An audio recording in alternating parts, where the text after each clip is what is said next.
The goal was to bring you your next favorite band.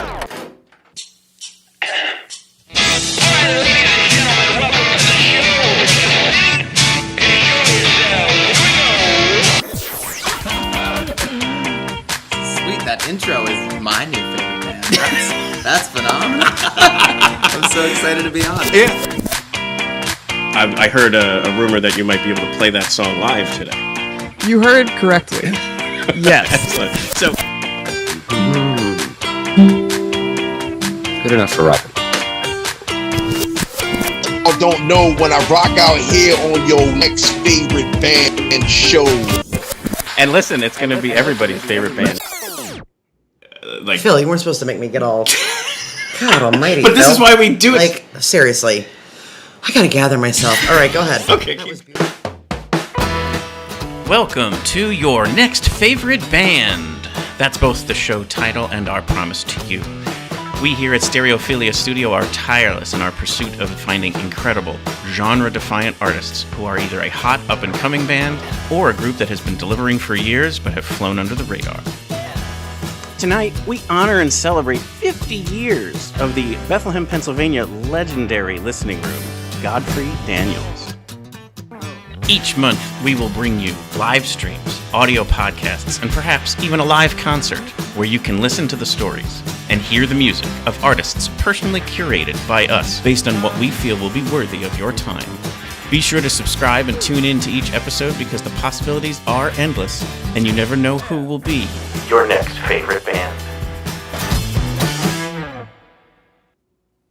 Hello, everybody. Welcome to the show. I am your host, Philip Reese, and you are listening to Your Next Favorite Band. Many favorite bands have come through the hallowed halls of Godfrey Daniels.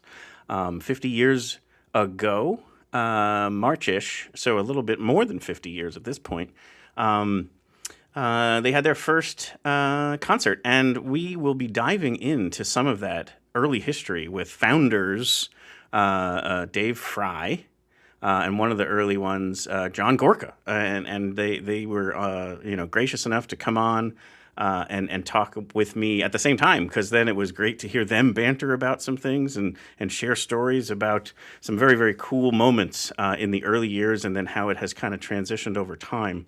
But before we get into the history, we've got some great stuff going on right now, and two people who are very responsible for all of this, who have also agreed to come on tonight live to be the guest co-hosts, are Ramona Labar and Kate Hughes. Hello. Hi. Hello there. And you are in the club, as people like to call it. We're at the club. Sitting on the stage.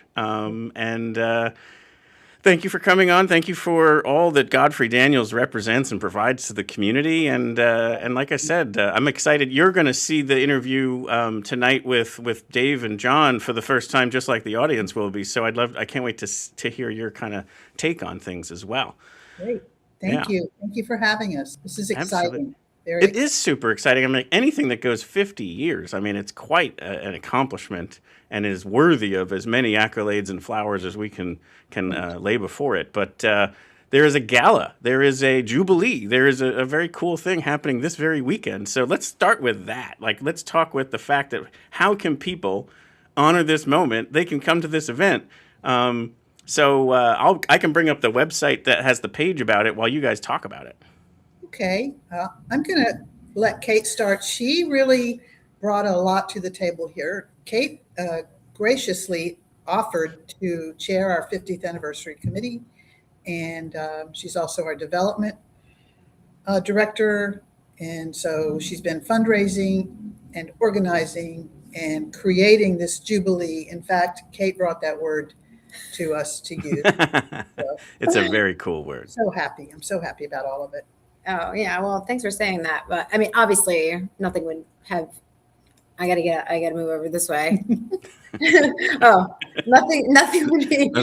We wouldn't have what we have today without remote. I mean, that's you, Kate. Honestly, Absolutely. Everyone knows. It's an honor. Godfrey Daniels and Ramona are simpatico. But yeah, what a joy to be chairing this event, and Yeah, it's this Saturday, the 23rd. So people can still go online and get Yep. tickets. They can show up at the door and pay at the door. It's a little bit extra, but we're about halfway. Well, when this airs, I don't know where we'll be, but That's we true. Yeah, Right now, we're getting close. You got to help us get over the goal here. that's right. Yeah. That's right. Yeah. Nice crowd, though. Nice crowd. Yeah, we're so excited. So, and there will be a concert. Obviously, we have a What? retrospective. Live music? I know it's so we're trying something new. Yeah.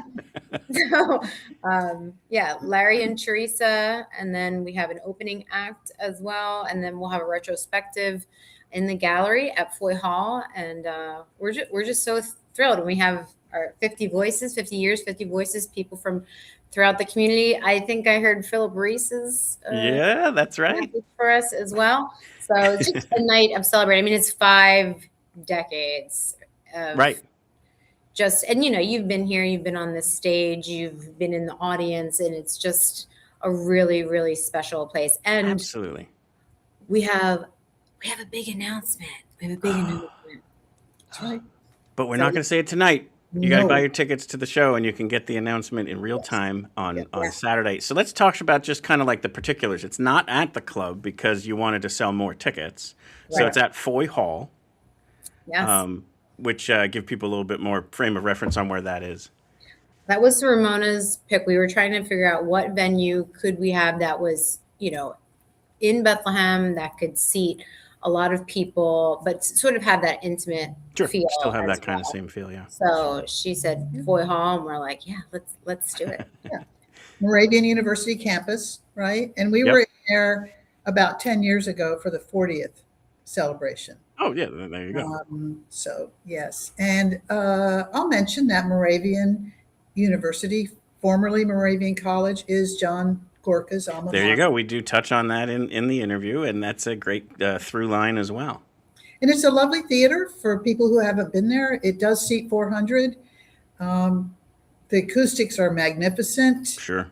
And we are also, as Kate mentioned, we're hosting a reception earlier in the evening for sponsors. Mm-hmm. And then the doors open to the theater and seating at 6:15, and there'll be things going on in the lobby. We'll have Yeah, some so it's one of those ones where music starts at 7, but you're going to want to get there early because there's lots of cool stuff going on. Yes, there's things.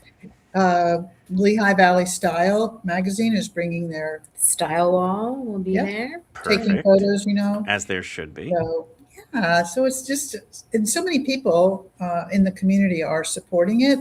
Mhm. Our list of sponsors are right there on the website. We saw some of them. We have Yep. some old, some new, like friends, Yeah, and that's kind of like even what the theme is I'm getting through Godfrey Daniels. I've been connected with it, I guess you could say 5-ish years now. That's the length of the show. You've been gracious enough to let us be on that stage during Music Fest, where we do our daily live streams, and then we do our Winter Wonder Jam there. This year will be the 5th year of that. Exciting news coming from that, probably fall time. We don't want to distract from anything else.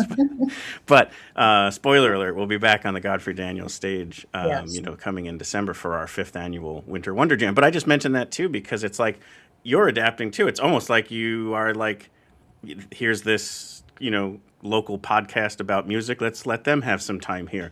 Absolutely. Kate, And you've brought, a stand-up comedy to that stage now. So that's now a part of there. It's like this evolution and maturation of what Godfrey Daniels is to the community, and it just continues to bring great things and in a great space. We were touching on it a little bit there, but it's anytime. A lot of times I'm bringing somebody there because of the NextFavBand-ishness of the show. When I'm booking for somebody for that Winter Wonder Jam, they've never been in the space before because they might be from Philly or from somewhere else. Or even some of the locals haven't been in there either, like my friends and such, like who are coming for the show to support me, but then they come in that space and they're like, why have I never been here before? Like you can tell right away how special the room is. The acoustics are great. The feel, the vibe, the energy in that space is really great from the moment you walk in the door. And everyone is always going like, why have I been here before? But let me say this, the better way is I'm going to keep coming back here. And so I think that's something that's wonderful about that space. it's recognizable to like-minded folks. Yeah.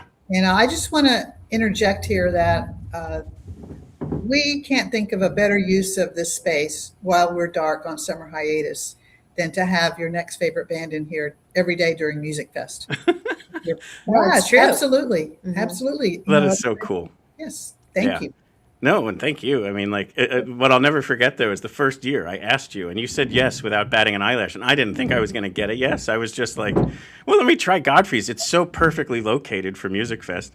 All that kind of stuff of, like, close enough to the festival but far enough away, those kinds of things. It's a recognizable name for some people, and others it's just simply they can look it up and be like, oh, cool, it's a venue. So it also lends some credibility to me earlier on. Yes, but I was like, people. I said, that would be so perfect. Let me just ask them.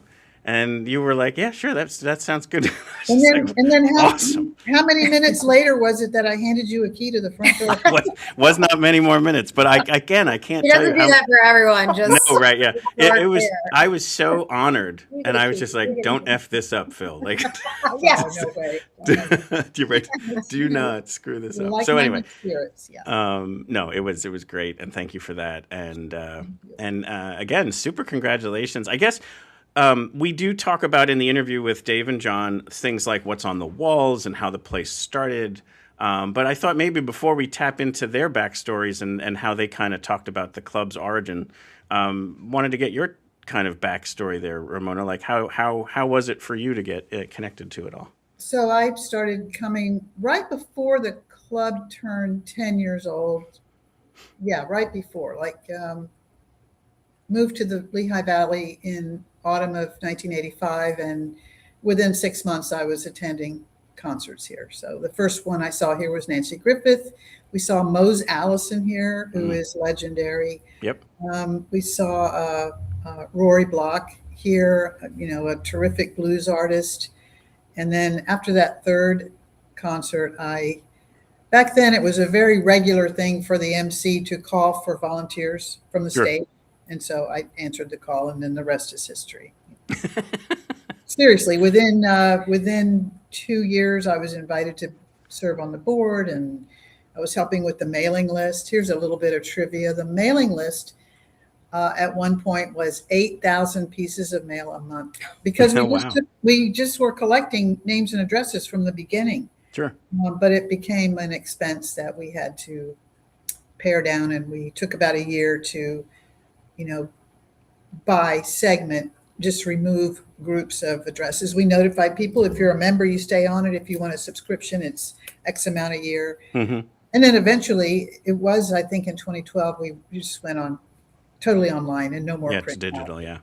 However, I'd like to mention now that there will be at our retrospective show on Saturday, a nice selection of old posters from the past on display. Oh, very cool to see. That is super cool, because it is one of the nice things about the space. And again, you'll see some video and talk about it in the interview.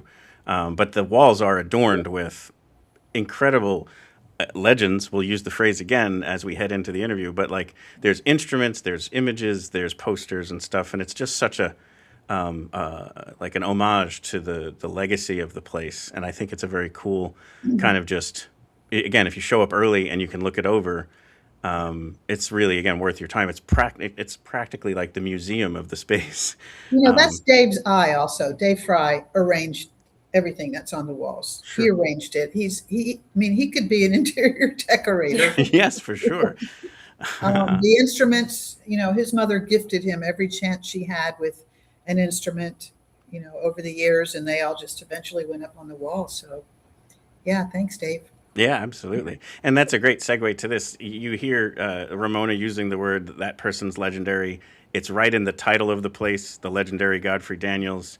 And then John Gorka, who's another guest of this next piece, wrote a song about the club called That's How Legends Are Made. And it's how we kind of transition into this interview. So take a listen to that song and our interview with Dave Fry and John Gorka.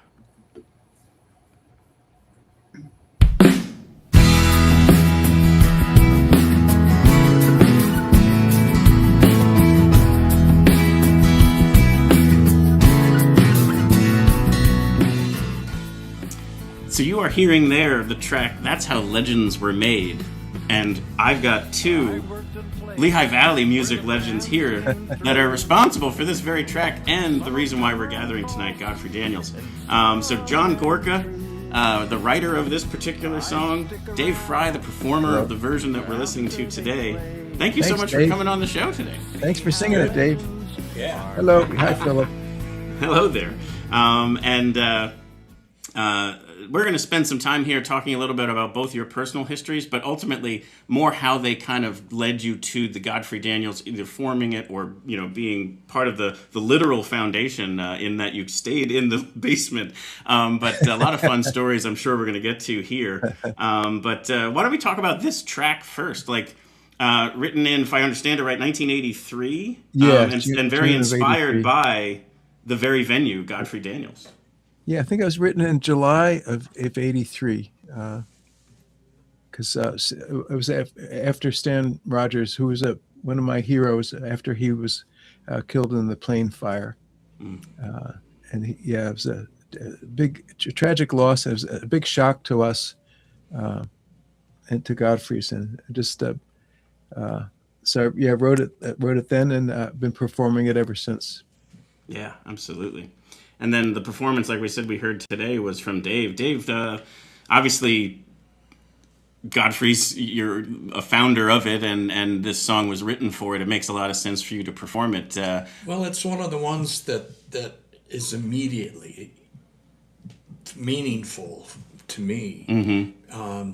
Those basically because John was there, I was there, and Stan was there. Mm-hmm. And when Stan came into town and took over the stage, John and I were in the back of the room getting our hair curled by this giant of a performer. Mm-hmm. And we had never really seen a performer like that. It was almost like rock and roll. Right. Yeah. Yeah. And we were just going, that's how you do it. That's how you do it right there. And it was great that John was able to capture that feeling in that moment in the song.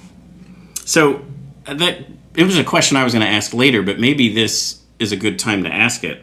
So the club was started in 1976. This is 1983-ish, or must have been slightly before that to inspire the song. But you're basically roughly, 6 years in. Is there a moment where it started, and we'll get into more, spoiler alert, the reason why you start the club is because you want a place to perform music that people will also come and we wanted to listen to the music? Well, it was that, but also I wanted to be in the audience when somebody like Stan Rogers was commanding the stage. Yeah. So it was a dual thing. I wanted to be on that stage, but I wanted to be in the audience. And that was a very rare thing in the Lehigh Valley at the time. At the time, sure, absolutely. But I guess my question here was there a moment or, that you kind of went from this was something we wanted to play at and listen at to, wow, we really created something very cool? Like, is there a moment of just this became a bigger deal than maybe you even had imagined when you started? Well, it happened early on when our friends were on stage. and we go, wow, that's pretty good. That's us on stage. Yeah. But then, of course, as the word got out, bands like the Red Clay Ramblers heard about it and came on and took over the stage. And what was neat was not only are these great performers, but they became our friends. And they look forward to coming and playing here, not only to play in this venue for these people, but to meet up with their friends. Right. Which Cindy and John and myself were all part of this new community. And that was really special. Sure. John, do you have a specific moment that you remember that this thing was maybe bigger than just, a cool space to listen to music? I felt like it was a special place the first time I came there. I thought, well, there was my friend Doug Anderson was bringing a record to Dave to get a booking for his friend George Gritzbach, and I came here, and it was a weekday night, and there was not wasn't a regular show scheduled, but there were people playing music in the front room. And I thought, wow, I remember hearing the music and just seeing the pictures of the people who were going to be playing there. And I thought, wow, this is what Greenwich Village must be 60s. And so I started coming there to open mics and to the shows. I would go I'd come in after the break when they would drop the price in half. It was a 10-minute walk from my dormitory, and I just felt like, wow, I didn't know and the people I got to see here were it was really magical. How my favorite performers would just transform the room, and I thought, wow, this is a special place. I knew it was a special place, and I knew there was no place like it back home. So after college was over, I stuck around because of Godfrey's, and it's still a special place. And I wish every town had a Godfrey Daniels. I agree, and I think too, it's definitely pervasive. That when I first walked in as a music goer, I fell in love with the place. I'm now blessed enough to be able to host events for this show, and every musician that I bring in who's never been in the space is always like, what is this place? It's so, you feel it from the moment you walk in. It's got a very special acoustic quality and energy to it. And then once the audience comes in and they're that close to you, it's just amazing how that can kind of just add to things. And all that music in the walls is just all the people who've come through, and it's different than like an auditorium or a concert hall because a place like Godfrey's accumulates things on the walls, and there's all that music is in the walls, and it's absolutely. I have a little video of that right here. This is what the walls look like if you've never been in there. Did exactly that same thing.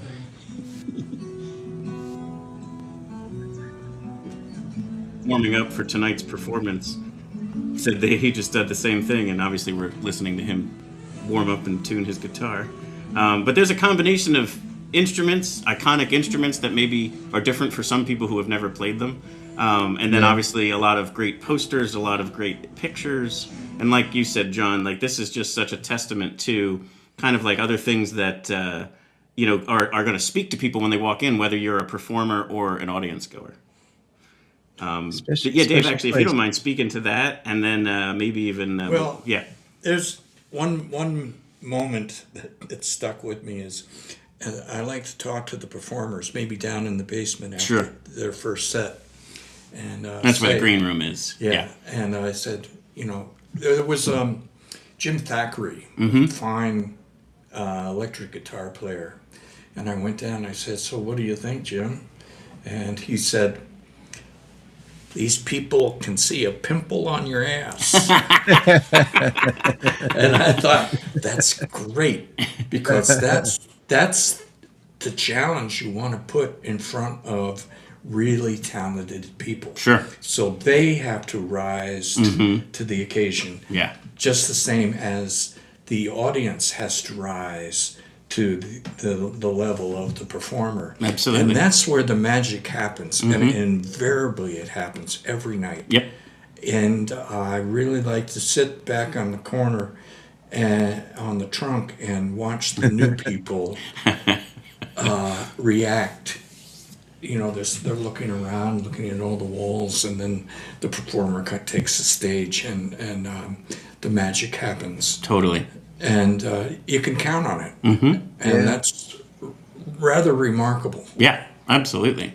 And I think the other part, too, is that you're putting important music on the stage. This is a nonprofit, so obviously you need to, make revenue, but you're not seeking massive profits. You're looking to kind of make sure that the community is served by putting good music on the stage. And what I mean by that is you should feel comfortable picking any night to come down here, even if you don't know the musician. Just simply find a night to come down and enjoy the space, and just buy the ticket. You're going to be guaranteed to have a great experience. And the surprises are still what moves me. Sure.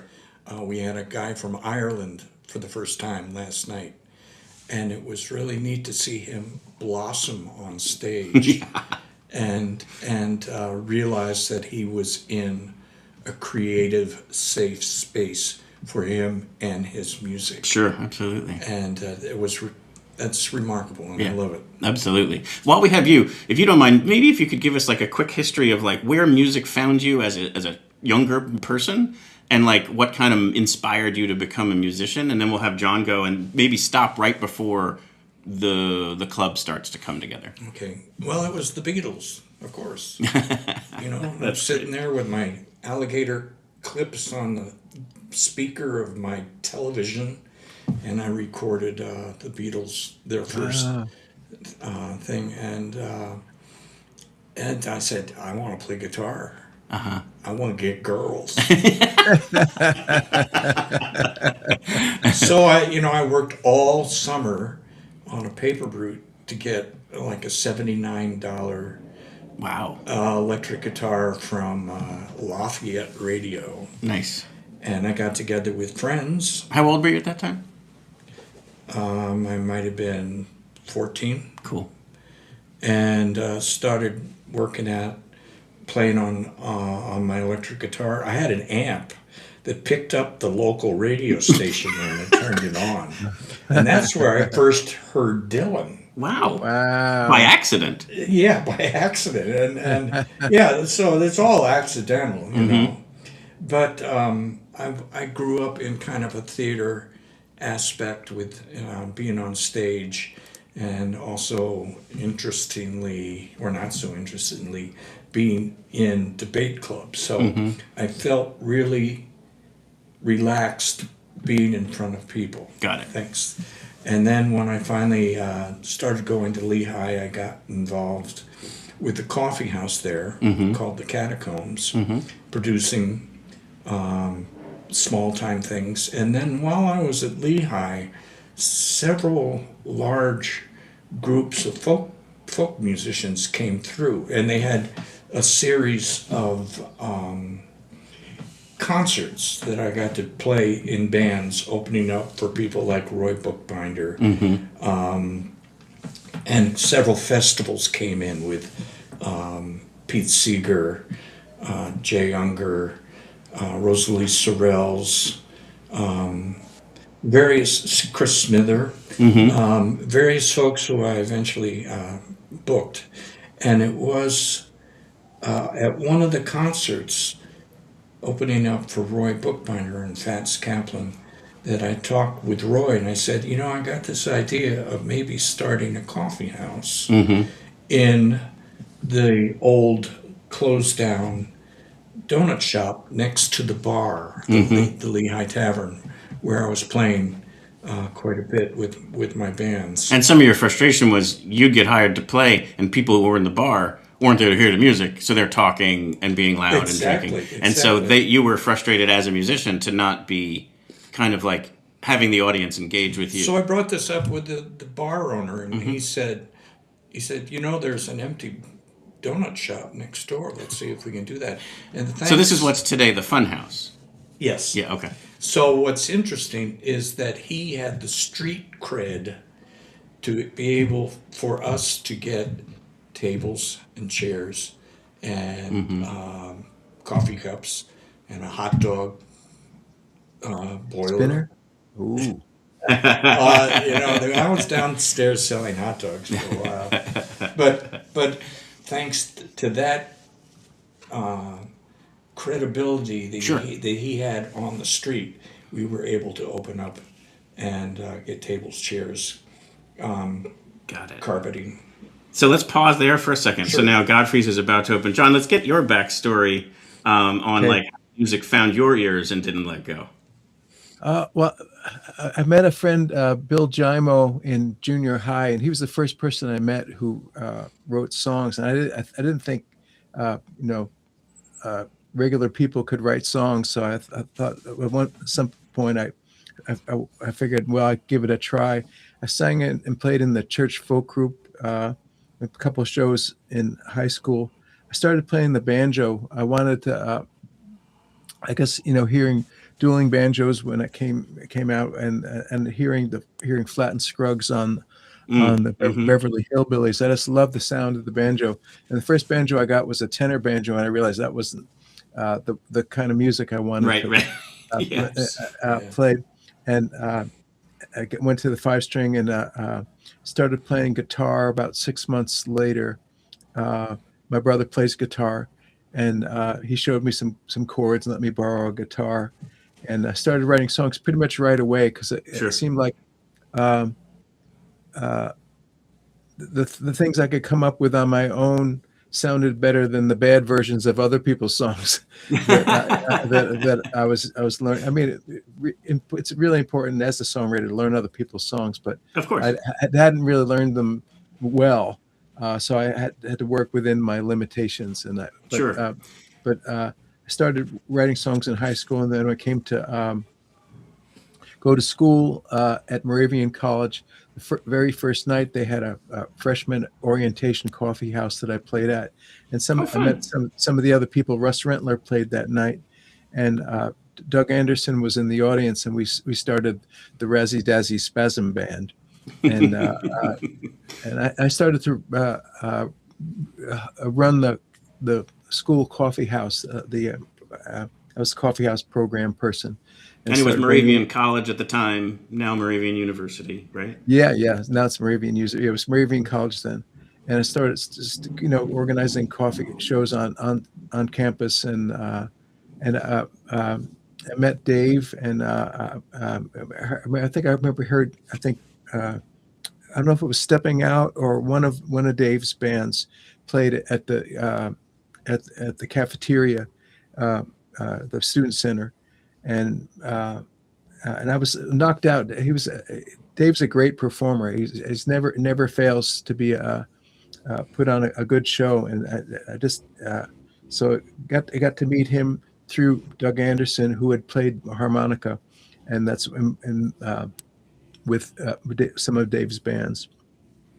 And then it led me to Godfrey's, and Godfrey. So that I guess that we had a thing called the Floating Folk Festival when I was in college. Right. We had played at 4 different universities: Moravian, Lehigh, I think Muhlenberg, and I don't know if Lafayette was in there or the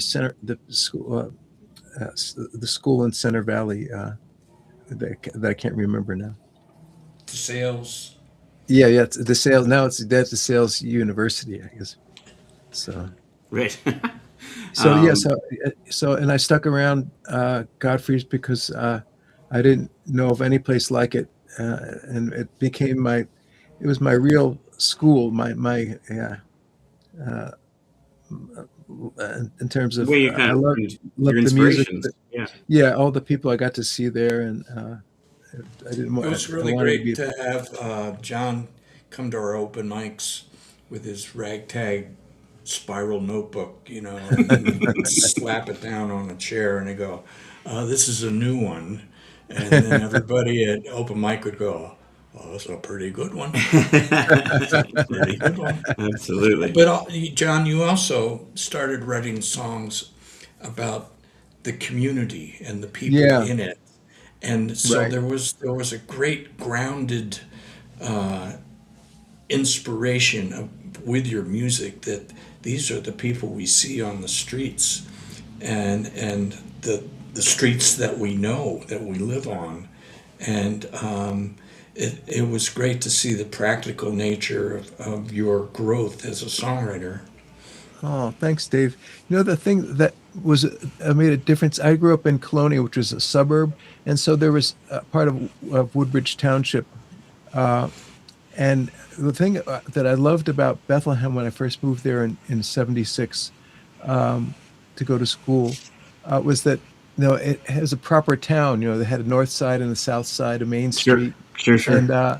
And I love it. It made sense to me, and I wanted to. I guess I wanted maybe just the fact that it seemed to be some order there gave some focus to the songs, and it seemed like when I started to write songs about some of the local characters like Francis in the Sentinel, and some down in the Milltown, or different songs that kind of were set in my world, which was Bethlehem, and it's just I loved being there, and I loved having a place to play and to bring new songs and to be inspired by the people who came through town. Totally, yeah. And Dave, I wanted to bring this up. So now we're kind of if we're following like the chronology of the timeline, Godfrey's is now open. Obviously, we're talking about John here. I had this picture that's kind of like, this is still very much what the storefront looks like.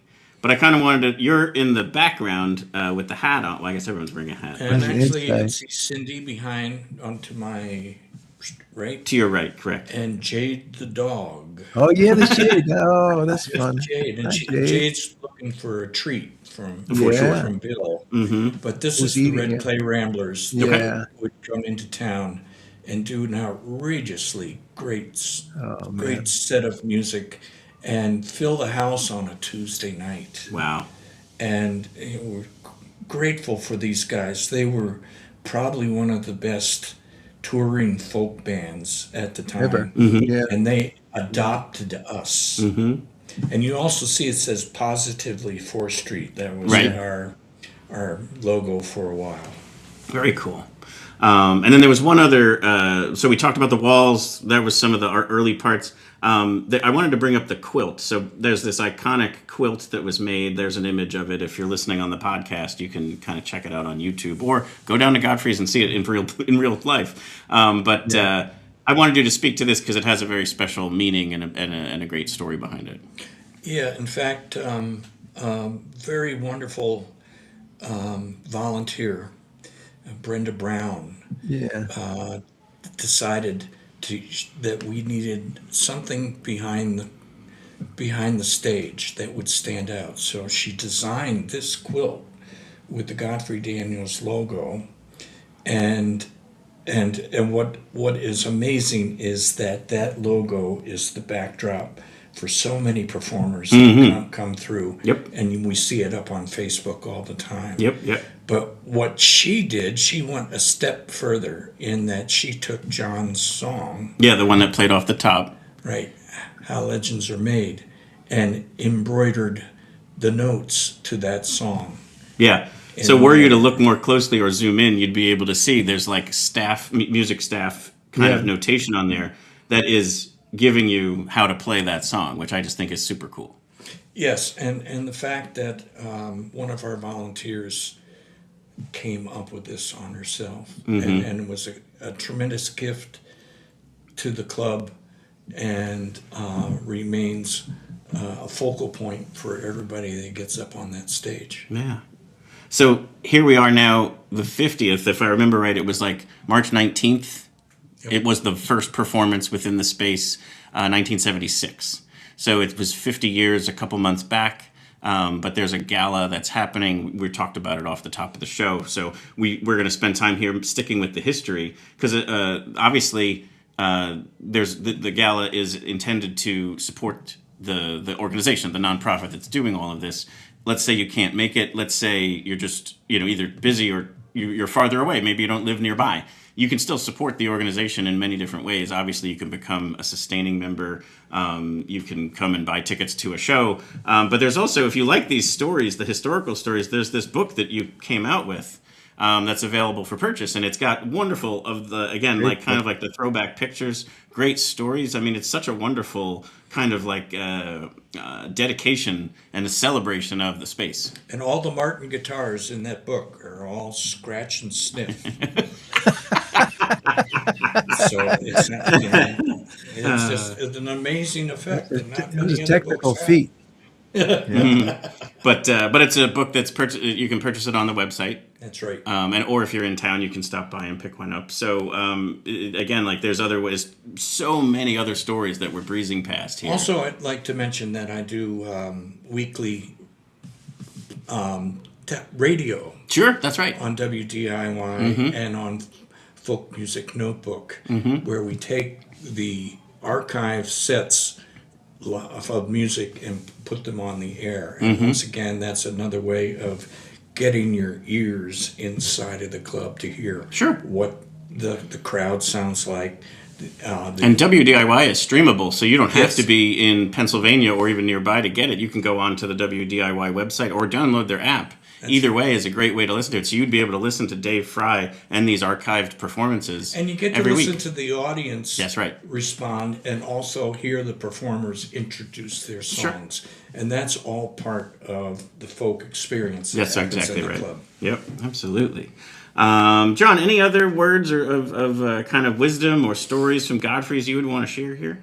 Oh, there's probably a million of them. I just I love know, doing right? it. What's your favorite star in the sky? I guess meeting Stan Rogers in December 1980 was a great experience. I was a huge fan of his music just from what I'd heard from his records. I had his the live record Between the Breaks, and I loved that record. And I was pretty starstruck when Dave asked me to MC that night. And I hadn't met Stan, hadn't seen him play live, and Dave introduced me to him, and I was pretty starstruck around him. And sure. Anyway, that was a great experience. And that night, I asked him to play a song called "Harrison the Mayor," that was from that record Between the Breaks, and I remember him saying at the end of the set, "I'd like to thank Dave and Cindy for keeping this place open, and thanks to John, our new friend, who's been so kind and helpful the whole night." And I wasn't really all that helpful, but it was nice of him to lie on my behalf.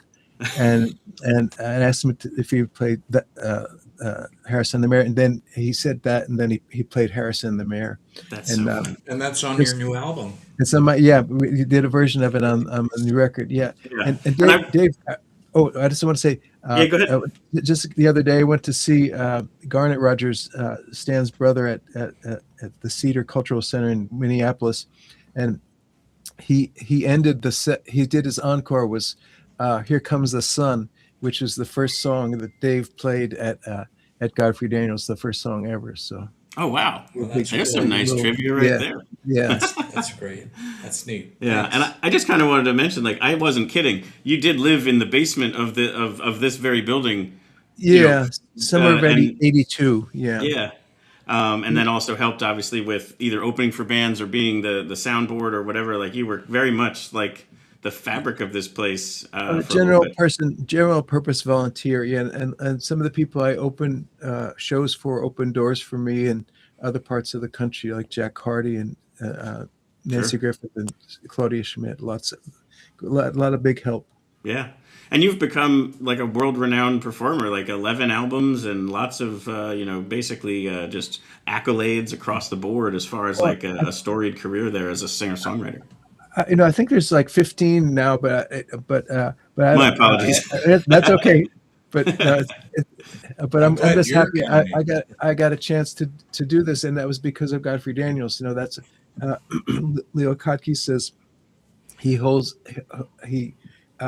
owes his whole adult life to John Fahey, and I feel like I owe my whole adult life to Godfrey Daniels. There you go. Wow, that's quite the testament right there. Anything we can help promote from what's coming up? I'll be back there in June. Oh, very cool. Yeah. Excellent. So people need to check out that catalog. And then Dave, you are, obviously both of you are, but this comes up a lot.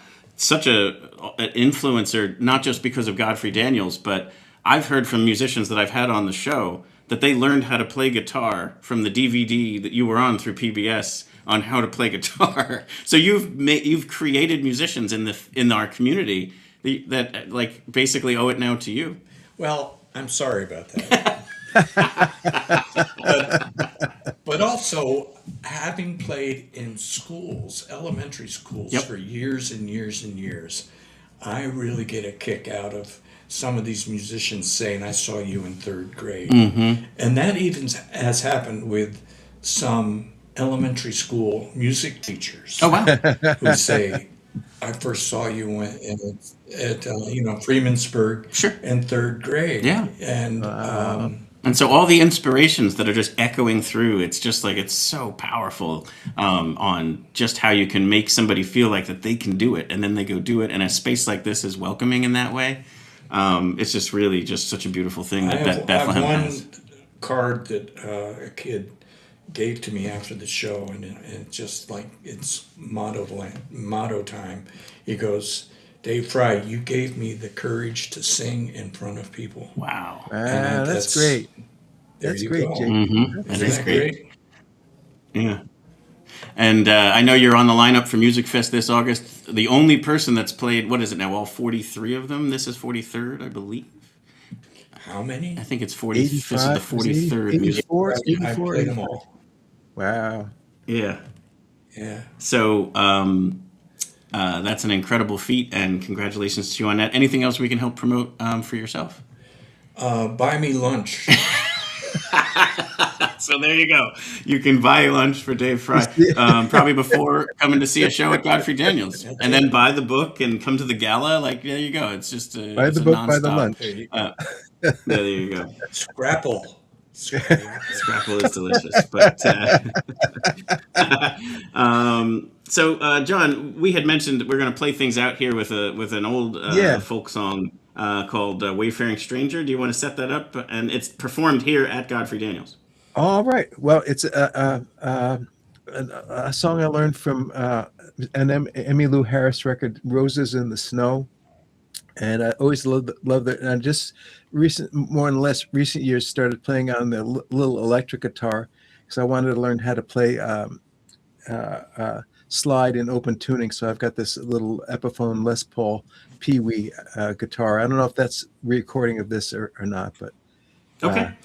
But yeah, that's John. Traditional folk song. Absolutely. Thank you, John. Thank you, Dave. Thank you, John. Good to see you. Absolutely. Bye, Dave. Nice to see you. See you next month. You bet. And enjoy Wayfaring Stranger. Thank you both.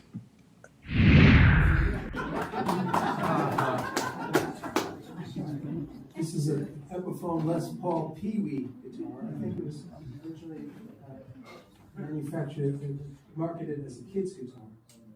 And so this is, and it's got the short scale neck, which makes it very portable. When you have a short scale neck like this, it's generally recommended people tune higher than standard pitch. So this is tuned a step and a half higher.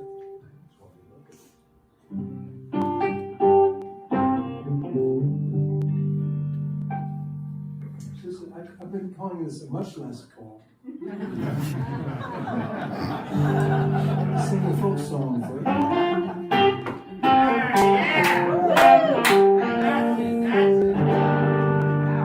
hear you say mercy. Folk music.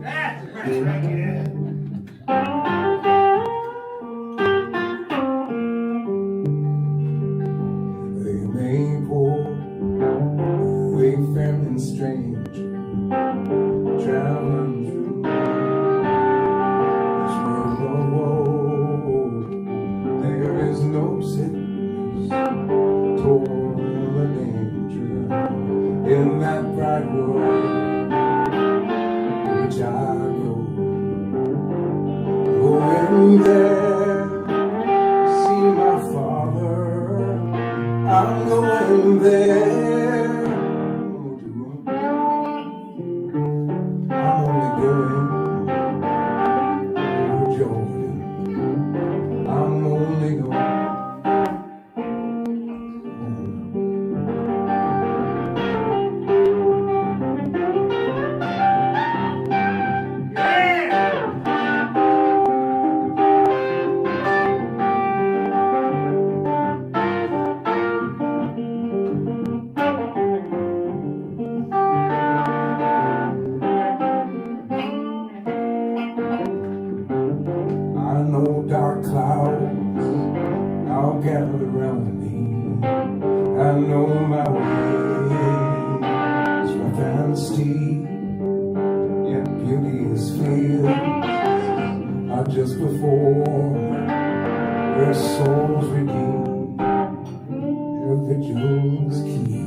I'm only only going over Jordan. I'm only going over home.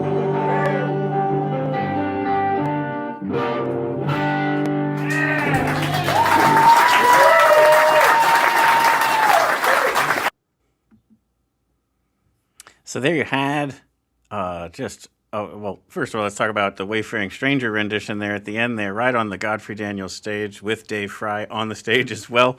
John Gorka, just one of the best in the world, really. I mean, like, and came right out of the roots of Godfrey Daniels. Right. And, really wailing on that little electric. Right on that children's Les Paul. Yeah. Really. That was a great night. Oh, that was And great. what a gift John is. John mentions Godfrey Daniels on every stage that he steps on That's around so cool. the country. That is so cool. He does. Good friend. And he has brought, I came in 86 or 87 and really, I was coming to shows then, but really got into the community here a little bit later. And, there's always excitement when something like John's playing at Music Fest this year. Mm-hmm. And he was recording with, as he mentioned, some friends and writers in New York City. He was in and out of New York City, and he brought Sean Colvin to this stage. Wow. Yes. Yeah. And I think that would have been in probably around 1990, Mm-hmm. 90. Yeah, maybe a little earlier, but she hasn't been back. Yet. Once Yeah. and done. Yeah. But big name, Sean. Yeah, absolutely. No, I think there's some cool trivia going on here tonight. I never knew first song ever performed at the club was "Here Comes the Sun." I know. What a But great that was song. kind of a nice little nug right there. And Dave does play that every year at our March event. For Mhm. members only. He sings that every year. So, yeah, it's fun. Totally. Anything in there that you either weren't aware of or just kind of reminded you of something that you hadn't thought of in a while? I didn't know about the song "Here Comes the Sun," and when I heard that story, I was like, "Oh, that song was my wedding." I was like, Oh, really? "Look at that! More trivia." More Beatles, universe. The Beatles. Yeah. Mm-hmm. Yeah, I'm just Dave's sense of humor. Oh, So funny. love it. Yep. Love watching him perform. I thought when you were asking him about his early musical influences, there's this great photo of his mom holding this giant accordion, and she was an artist herself. Mm. She played the accordion probably among other instruments, and she was also a visual artist. So he had that, Sure. he grew up immersed in art. In art, yeah. Yeah. Yeah. I mean, I'm just always like, I have perpetual, pinching myself moments of who I was just as a music fan in our community to now being able to interview in Dave Fry's apartment, Dave Fry and John Gorka. I was just like, holy smokes, like, this is just so cool. Music will take you places. You've made it. You've made it, Willem. Finally. Listen, John I mentioned, felt like I made it on day one. Just all this is just pure gravy. yeah, gravy is right. John yeah. mentioned the music in the walls. I really Yeah. believe that every performance on the stage, the artists leave some essence of themselves. Sure. And that's what I think is picked up by other, again, both musicians and just music fans walking in that space. They can feel it almost like not even on that front door, but in that archway that you go into the seating area. That's where they just go, wait, what is this place? Yeah. Music room. It is really interesting. I did like how Dave explained to have a place where you can have that experience from the audience and then also have that on stage. And as a performer and being able to perform on the stage, it is very special. And there is that magic. And he said, I liked when he said, and you can count on it. And I was like, yeah, you can. You can. absolutely can. Yeah. You absolutely can. It's essential to a good performance. That the artists really pick up on and absorb the energy from the audience, which is why it's, it can be a little difficult if we're in here with 5 people. There's just not that, there's just not that, it's not the same. So yeah. No, I think that was something we talked about in there too, was look over the list, and even if it's people you're not recognizing the name of, it's still worth your time to just pick one. Now with streaming, you could just throw on a few, that you can just try and find one that you like, but you can also trust the curation and the space to give you a great experience. Just pick a night to go down. It's true. Yeah.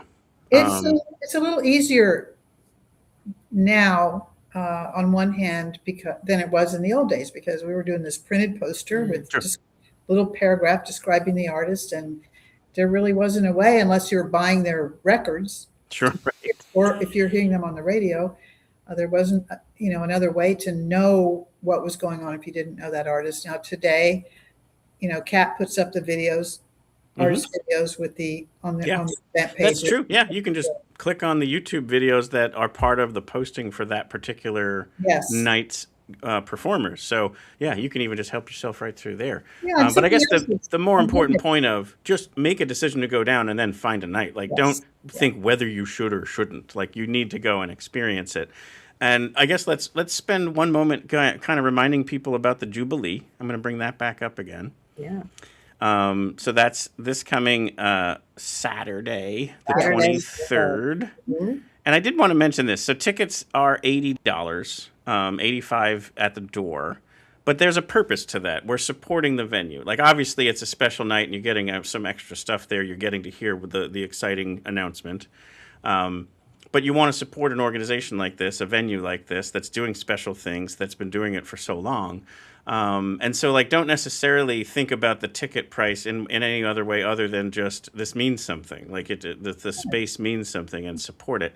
But in addition to that, so there's the Jubilee, and we talked about who's performing and the other elements of it. But let's say you don't live in the area and you like what you're hearing, or you're just not around this particular weekend, or what have you, or you're listening to this and it's already passed because it's on demand. You can donate either time by volunteering or money through this link right here. And so this is just another way to kind of support the venue in a way that's important. And we've touched on this before for a lot of the different nonprofits we've had on. Let's just say for a moment you have within your means the ability to donate $100. It's actually better if you donate that as $10 a month for the year. Of course, that adds up to $120, but hey, who's counting? I'm more saying that may be easier for you as the donor, and then it's better for you all from you can budget for that type of monthly revenue. So that may sound like not the better idea, but it actually is. Yeah, we have dozens of people who do that. And it's the same, for most public television or public radio shows, and WGIY, which is of course close to our hearts. Absolutely. That's the kind of support I have with them. Is the monthly, they call it a sustainer. So there's, Godfrey's relies on funding. Yep. This event is a fundraiser for the organization. We've had a lot of fun creating it, really enjoying working with Kate on that. Mm-hmm. We're also supported by memberships in the same way public radio and television are. So besides the foundations. Also, though, I want to say if you're buying a ticket to a concert, you're supporting the club. You're supporting the artists. And it's crucial. It's crucial. Yep.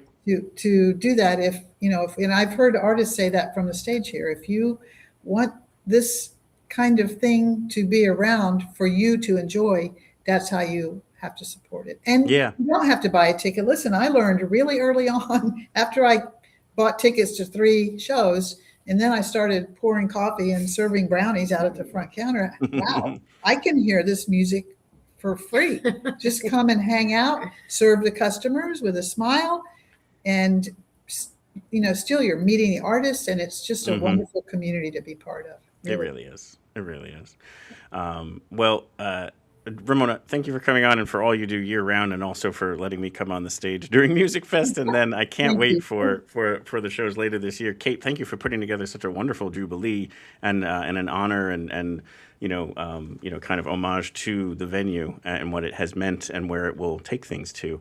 And so here's to 51 years and going. Look forward to just seeing you around the club. Yes. Could I say one more thing? Please do. Time? Yeah. Larry Campbell and Teresa Williams. Oh, yeah. Go check out the website in this event, and there's some videos there of them. Once we started developing this, I spoke to a lot of people who don't know who they are. Mm-hmm. Larry was in Bob Dylan's band for a number of years. Wow. They both worked with Lee Von Helm up in Woodstock, and they're incredible artists. They've been working together for 40 years, and I am over the moon that they accepted our invitation to come and play for our Jubilee. They're just fantastic. That's so cool. Check it out. And Daniela Cotton, the opener you've had as part of your Music Fest lineup, and she's played the club too, but like that was people you have selected to be part of your, Godfrey's at the Fest kind of thing. Yes. Yeah. She's dynamite to deal with. Yeah, she really is. But yeah, no, obviously the little promo there for definitely it's a unique opportunity to just see some great music, which is typically what's served up by Godfrey Daniels. Thank you. Your next favorite band, maybe. I don't know. Yeah, there you go. to use a phrase. Yeah, it could happen. I want to say too that if Larry and Teresa are coming with their quartet to Foy, but if they have a good enough time with our audience, I'm pretty sure we could get the duo back here on the stage at a later time. So, wow. Now you got it. Now you've got that kind of challenge, ladies and gentlemen. Well, we were actually working with their manager agent for a couple of years, just trying to find a date for the duo here. And so that's why I felt comfortable also, even though they haven't played here before. Sure. In the club. They're still an artist who would have if our calendars had synced. So yeah, and now we just got to make it happen. Yes, it's so close. We're almost there. Yeah. Yes, very exciting. A special night. Much. Thank you. Yeah. Special night this coming Saturday. Happy 50th, and can't wait for what else do we take it for another 50 years. Great. Yeah, stepping right off. Thanks, Bob. Thank you both. All right, Phil. Let's say goodbye to everybody.